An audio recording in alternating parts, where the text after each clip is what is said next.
પાકિસ્તાન। આજરોજ ધાંગધ્રા ડિવિઝનના કુલ 6 પોલીસ સ્ટેશનના 6 પોલીસ સ્ટેશનમાં કુલ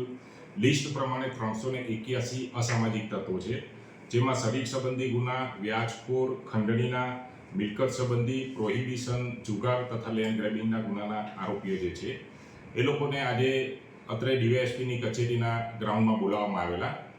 અને 100થી વધુ ઈસમો હાજર રહેલા, જે તમામ ઈસમોની મિટિંગ લીધેલ છે અને તેઓએ ભૂતકાળમાં જે ગુના કરેલા છે તેની માહિતી મેળવી અને ભવિષ્યમાં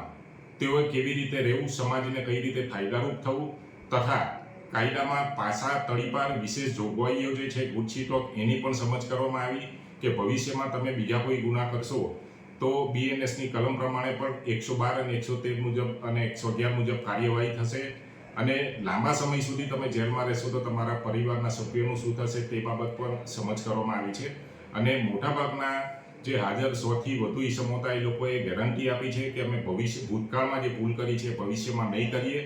અને અમારાથી કંઈક ભૂલ થઈ જશે તો એ સુધારવા અમે પ્રયત્ન કરીશું અને અમને પોલીસને ગેરંટી આપી છે કે હવે ભવિષ્યમાં અમે કોઈ પણ ગુના નહીં કરીએ। ને આવનારા સમયમાં સર આ લોકો બીજી ગેરપ્રવૃત્તિ કરે તો આમની ઉપર પોલીસ શું એક્શન લેશે?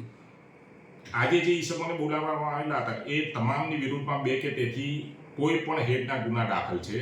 જો ભવિષ્યમાં હવે કોઈ પણ પ્રકારની પ્રવૃત્તિ ગેરકાયદેસર કરશે અને ગુના દાખલ થશે તો બીએનએસની 111 અને 12 કલમ લગાવવામાં આવશે, જેની અંદર ઓછામાં ઓછા 1 વર્ષ સુધી નામદાર કોર્ટ પણ જામીન આપતી નથી, તેમજ જે લોકો વિરુદ્ધ પાસા કે તડીપારની કાર્યવાહી થઈ શકશે એમને પાસા અને તડીપાર કરી અને સુરેન્દ્રનગર સિવાયની